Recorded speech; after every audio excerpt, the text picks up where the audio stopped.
ছাত্ৰ-ছাত্ৰীসকল আজি আমি পুনৰ আন এজন ভাৰতবৰ্ষৰ প্ৰখ্যাত সমাজবাদী ৰাম মনোহৰ লোহিয়াৰ জীৱন আৰু কৰ্ম বিশেষকৈ তেওঁৰ সমাজবাদৰ ধাৰণাৰ ওপৰত এটি আলোচনা কৰিবলৈ আগবাঢ়িছোঁ। পোনপ্ৰথমে আমি তেওঁৰ কেইটামান প্ৰখ্যাত উক্তিৰ মাজেৰে বিষয়টো আৰম্ভ কৰোঁ। Satyagraha without constructive work is like a sentence without a verb. গঠনমূলক কাম অবিহনে সত্যাগ্ৰহ ক্ৰিয়াবিহীন বাক্যৰ দৰে।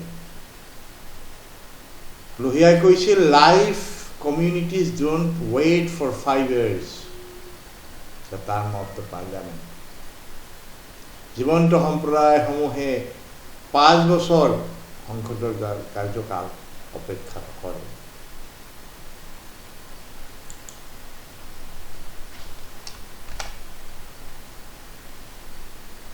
তাৰপিছত the use of English is a hindrance to original thinking, progenitor of inferiority feelings and a gap between the educated and uneducated public. Come, let us unite to restore Hindi to its original glory. তো হিন্দী ভাষাৰ ক্ষেত্ৰত এইটো আছিল যে ইংৰাজী ভাষাৰ ব্যৱহাৰ মৌলিক চিন্তাধাৰাৰ বাধা, হীনমন্যতা অনুভূতিৰ পূৰ্বসূৰী আৰু শিক্ষিত আৰু অশিক্ষিত জনসাধাৰণৰ মাজত ব্যৱধান। আহক হিন্দী ভাষাক মূল মহিমালৈ ঘূৰাই অনাৰ বাবে আমি একত্ৰিত হওঁ। তেওঁৰ আন এটি উল্লেখযোগ্য উক্তি আছিল, caste restricts opportunity, restricted opportunity constricts ability, constricted ability further restricts opportunity. Where caste prevails, opportunity and ability are restricted to even narrowing circles of the people. জাতি ব্যৱস্থাই সুযোগ সীমাবদ্ধ কৰে, সীমাবদ্ধ সুযোগে ক্ষমতাক সংকুচিত কৰে, সংকুচিত ক্ষমতাই সুযোগক আৰু অধিক বাধাগ্ৰস্ত কৰে। য'ত জাতিৰ প্ৰাধান্য থাকে তাত সুযোগ আৰু সামৰ্থ্য জনসাধাৰণৰ নিত্য সংকীৰ্ণ হৈ অহা মহলত সীমাবদ্ধ থাকে। ছাত্ৰ-ছাত্ৰীসকল, ৰাম মনোহৰ লোহিয়াৰ জীৱনৰ ওপৰত যেতিয়া আমি এতিয়া আলোকপাত কৰোঁতেও আজিৰ উত্তৰ প্ৰদেশৰ আকবৰপুৰ গাঁৱত 1910 চনৰ 30 মাৰ্চত জন্ম লাভ কৰে। তেওঁৰ দেউতাক আছিল হীৰালাল আৰু মাক চন্দা। তেখেতে বেনাৰস হিন্দু বিশ্ববিদ্যালয়ৰ পৰা ইণ্টাৰমিডিয়েট কৰি 1929 চনত কলিকতা বিশ্ববিদ্যালয়ৰ পৰা BA কৰে আৰু পিছলৈ জাৰ্মানীলৈ গৈ তাত বাৰ্লিন বিশ্ববিদ্যালয়ত যোগদান কৰে আৰু জাৰ্মান ভাষা শিকে। তেওঁ মহাত্মা গান্ধীৰ মতাদৰ্শৰ দ্বাৰা অতিশয় প্ৰভাৱিত হৈছিল। তেওঁৰ যিটো লোণ সত্যাগ্ৰহ আছিল, চল্ট যিটো সত্যাগ্ৰহ আছিল, তেওঁৰ PhD থেচিছৰ সেইখন পেপাৰ আছিল। ডু অৰ ডাই এই বিষয়ত তেওঁ কেইবাখনো সৰু সৰু পুস্তিকা প্ৰকাশ কৰিছিল আৰু সত্যাগ্ৰহ নাও লেখাৰ বাবে হৰিজন কাকতত যি প্ৰকাশ পাইছিল তাৰ বাবে তেওঁ কাৰাগাৰ খাটিব লগাও হৈছিল। স্বাধীনতাৰ পিছত হিন্দ কিষাণ পঞ্চায়ত নামেৰে এটা সংগঠন প্ৰতিষ্ঠা কৰি কৃষকসকলক কৃষি বিষয়ক সমস্যা সমাধানত তেখেতে সহায় কৰিছিল। তেওঁ CSP সদস্য আৰু অন্যান্য সদস্যসকলে 1948 চনত কংগ্ৰেছ ত্যাগ কৰে। 1952 চনত প্ৰজা ছ'চিয়েলিষ্ট পাৰ্টি, প্ৰজা সমাজবাদী পাৰ্টীৰ সদস্য হয় আৰু কিছু সময় সাধাৰণ সম্পাদক হিচাপেও কাৰ্যনিৰ্বাহ কৰে যদিও দলীয় সংঘাতৰ বাবে 1955 চনত তাৰ পৰা পদত্যাগ কৰে। তাৰপিছত তেওঁ নতুন socialist party, new socialist party প্ৰতিষ্ঠা কৰে। তাৰ অধ্যক্ষ তেখেতে হৈছিল আৰু সেই দলটোৰ আলোচনী মেনকাইণ্ডৰ সম্পাদক হৈছিল। তেওঁৰ কেইখনমান উল্লেখনীয় গ্ৰন্থাৱলী আছিল, তাক আমি এই কাভাৰকেইটাৰ যোগেদিও চাব পাৰোঁ। Guilty of India's partition 1960, Hindu বনাম Hindu Marx Gandhian Socialism 1963, Wheel of History 1955 এইবিলাক কিতাপৰ বিভিন্ন সময়ত পিছলৈ বিভিন্ন সময়ত হিন্দী ভাৰ্চন ওলোৱা আমি দেখা পাওঁ যে এনেকৈ ইতিহাস চক্ৰ ভাৰত বিভাজন কেইগুণাগাৰ এনেধৰণে গতিকে তেখেতৰ প্ৰখ্যাত গ্ৰন্থৰ নাম আমি এইকেইখন ক'ব পাৰোঁ যে Marx Gandhian socialism, guilty men of India's partition, wheel of history, Hindi বনাম হিন্দী এটচেট্ৰা। তেওঁ 1963 চনত লোকসভালৈ নিৰ্বাচিত হৈছিল। এই মহান নেতাজন এই সমাজবাদী নেতাজনৰ তেওঁ সম্বৰণ কৰি 1967 চনৰ 12 অক্টোবৰ তাৰিখে। এতিয়া ছাত্ৰ ছাত্ৰীসকল আমি লোহিয়াৰ সমাজবাদৰ ওপৰত আলোচনা কৰোঁ। ভাৰতত সমাজবাদী চিন্তাধাৰাৰ বিৱৰ্তনত ৰাম মনোহৰ লোহিয়াই এক অনন্য স্থান দখল কৰিছিল। ভাৰতৰ বাবে তেওঁ ৰাছিয়ান বা পশ্চিমীয়া সমাজবাদৰ আৰ্হি গ্ৰহণ কৰিবলৈ অস্বীকাৰ কৰিছিল। এইটো মনত ৰাখিবলগীয়া কথা যে কেনেধৰণৰ সমাজবাদৰ পোষকতা কৰিছিল লোহিয়াই। তেওঁ ভাৰতৰ যি ব্যৱস্থা, যি সমাজবাদী ব্যৱস্থা, ভাৰতৰ যি সমাজ ব্যৱস্থা, ভাৰতৰ যি কৃষ্টি সংস্কৃতি, বহু জাতিক, বহু ভাষিক, বহু গোষ্ঠীয় ব্যৱস্থাৰ ওপৰত ভিত্তি কৰি তেওঁৰ সমাজ ব্যৱস্থা নিৰ্মাণ কৰিবলৈ বিচাৰিছিল। গতিকে সেই হিচাপে যদি আমি চাওঁ তেনেহ'লে আমি ক'ব পাৰোঁ যে ভাৰতৰ প্ৰথম বা ভাৰতীয় যি পৰিৱেশ, সেই পৰিৱেশৰ ওপৰত ভিত্তি কৰি চিন্তা কৰা প্ৰথমজন সমাজবাদী আছিল ৰাম মনোহৰ লোহিয়া। বিভিন্ন সমস্যাৰ প্ৰতি তেওঁৰ গতিশীল আৰু নিৰৱচ্ছিন্ন দৃষ্টিভংগীয়ে তেওঁক আন ৰাজনৈতিক নেতাসকলৰ পৰা পৃথক কৰি তুলিছিল। তেওঁ আছিল কংগ্ৰেছ CSP, ইতিমধ্যে আমি আলোচনা কৰিছোঁৱে যে কংগ্ৰেছ ছ'চিয়েলিষ্ট পাৰ্টীৰ অন্যতম প্ৰতিষ্ঠাপক, যাৰ পৰা তেখেতে ওলাই আহিছিল, আৰু ইয়াৰ মুখ্য অংগ কংগ্ৰেছ ছ'চিয়েলিষ্টৰ তেওঁ সম্পাদক আছিল।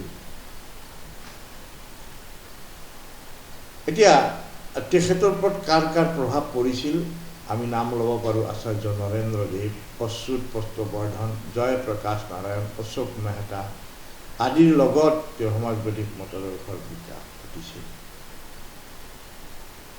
তেওঁৰ সমাজবাদৰ ভিত্তি ইতিমধ্যে আমি কিছু পৰিমাণে আলোচনা কৰিছোঁৱে, আৰু এতিয়া আমি বিচাৰ কৰোঁ ৰাম মনোহৰ লোহিয়া আমাৰ ভাৰত উপমহাদেশৰ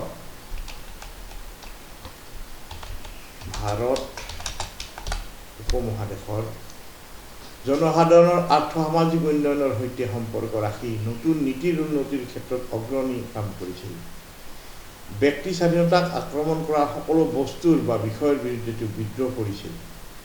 তেওঁ আছিল এজন সমাজবাদী যে দৃঢ়ভাৱে বিশ্বাস কৰিছিল যে সমাজবাদে যদি জনসাধাৰণক প্ৰগতি আৰু সমৃদ্ধিৰ দিশত আগুৱাই নিব নোৱাৰে তেন্তে ভাৰতীয় চৰ্তৰ ওপৰত ভিত্তি কৰি হ'ব লাগিব। লোহিয়াই চূড়ান্ত লক্ষ্য বাস্তৱায়িত কৰাৰ বাবে এক কাৰ্যসূচী প্ৰস্তুত কৰি সমাজবাদৰ তত্ত্বক ভেটি দিব বিচাৰিছিল। তো এই যি ভিত্তি, সমাজবাদৰ যি ভিত্তি, যি কাৰ্যসূচীগত ভিত্তি, সেইটো কেনেকৈ আহিছিল? সেইটো আহিছিল পঞ্চমৰী কনফাৰেন্স অফ ছ'চিয়েলিষ্ট, পঞ্চমৰী যিখন আলোচনা চক্ৰ বিভিন্ন আমাৰ সমাজবাদীসকলৰ তাত আহিছিল। গতিকে আমি সেই পঞ্চমৰী কনফাৰেন্সখনৰ বিষয়ে এতিয়া আমি চাওঁ। ভাৰতত সমাজবাদৰ অৰ্থ বেলেগ বেলেগ মানুহৰ বাবে বেলেগ বেলেগ। বহুতে ভাবিছিল যে সমাজবাদ হয় সাম্যবাদৰ সৈতে একত্ৰিত হ'ব, নহয় পুঁজিবাদৰ মিত্ৰ হ'ব।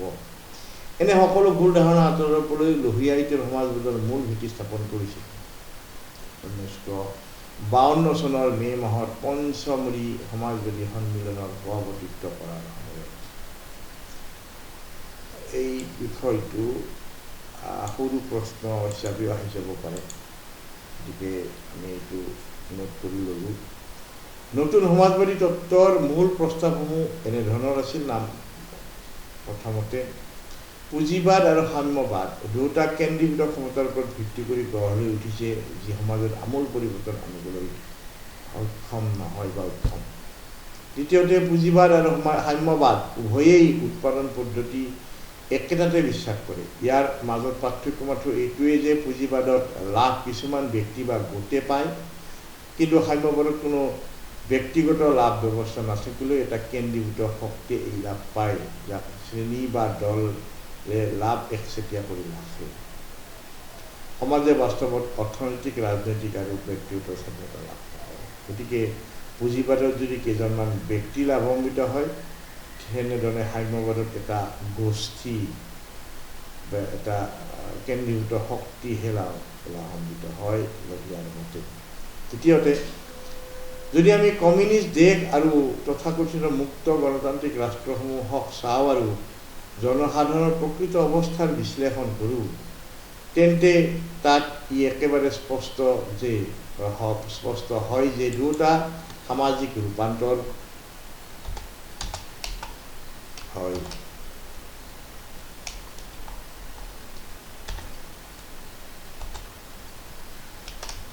যে দুটা সামাজিক ৰূপান্তৰ জনস্বাধীনতা আৰু জনসংস্কৃতিৰ সূচনা কৰিবলৈ সক্ষম। সেয়েহে দুয়োটাকে এৰাই চলিব লাগিব। তাৰপিছত এই গোটেইকেইটা বিষয় লোহিয়াই উত্থাপন কৰিছিল এনেদৰে। তাৰ চতুৰ্থতে তেওঁ উল্লেখ কৰিছে যে সমাজবাদে নিষিদ্ধ পুঁজিবাদ আৰু মিশ্ৰিত অৰ্থনীতিত বিশ্বাস নকৰে। ইয়াৰ দ্বাৰা কেতিয়াও সমাজবাদৰ পথ প্ৰশস্ত হ'ব বুলি বিশ্বাস কৰিব নোৱাৰি। বিশ্বাস কৰিব নোৱাৰি। পঞ্চমতে, সমাজবাদৰ ৰাজনৈতিক আৰু অৰ্থনৈতিক উদ্দেশ্য হৈছে মুক্ত আৰু বিকেন্দ্ৰীকৃত সমাজ এখন প্ৰতিষ্ঠা কৰা। সমাজৰ পৰা পুঁজিবাদ আৰু কেন্দ্ৰীভূত ৰাজনৈতিক আৰু অৰ্থনৈতিক প্ৰভাৱ নিৰ্মূল কৰা। গতিকে লোহিয়াই অনুভৱ কৰিছিল যে সাম্যবাদ আৰু ৰক্ষণশীলতাৰ স্বাৰ্থ সমাজবাদৰ বিৰোধী। ৰক্ষণশীলতা বাদে সমাজবাদক ইয়াৰ গণতান্ত্ৰিক অস্তিত্ব হিচাপে ধৰি ৰাখে আৰু সাম্যবাদক সফল বিদ্ৰোহ হ'ব পৰা সম্ভাৱনীয়তাৰ বাহিৰে আন কাৰণত ভয় নকৰে। সম্ভাৱনাৰ বাহিৰে আন কাৰণত ভয় নকৰে। সাম্যবাদে ৰক্ষণশীল চৰকাৰৰ অব্যাহত ৰখাটো পছন্দ কৰে। ৰক্ষণশীল চৰকাৰ ব্যৱস্থা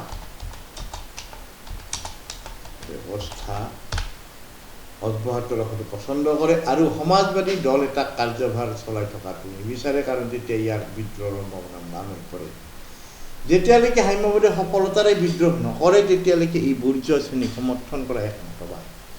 গতিকে লোহিয়াৰ মতে সমাজবাদী দলটোৰ ক্ষমতা আৰু সংগঠন থাকিব লাগিব, যাতে সেই সময়ত যি কাৰ্য উপযুক্ত বুলি বিবেচনা কৰিব পাৰি তাৰ সেৱাত তেনেবোৰ ব্যৱস্থা ব্যৱহাৰ কৰিব পৰা যায়। গতিকে এনেধৰণে ৰাম মনোহৰ লোহিয়াই তেখেতৰ যি সমাজবাদী চিন্তাধাৰাৰ আছিল তাকে নিজে প্ৰকাশ কৰিবলৈ বিচাৰিছিল। গতিকে এই আলোচনাৰ জৰিয়তে আমি ছাত্ৰ ছাত্ৰীসকলক ৰাম মনোহৰ লোহিয়াৰ চিন্তা, তেওঁৰ কাৰ্য, তেওঁৰ কথন আৰু তেওঁৰ কৰ্ম জীৱনৰ ওপৰত এক সম্যক জ্ঞান দিবলৈ চেষ্টা কৰা হ'ল। গতিকে ছাত্ৰ ছাত্ৰীসকলে ইয়াৰ দ্বাৰা লাভান্বিত হ'ব বুলি আশা ৰাখি এই ভিডিঅ'টো ইয়াতে সমাপ্ত কৰিলোঁ। ধন্যবাদ।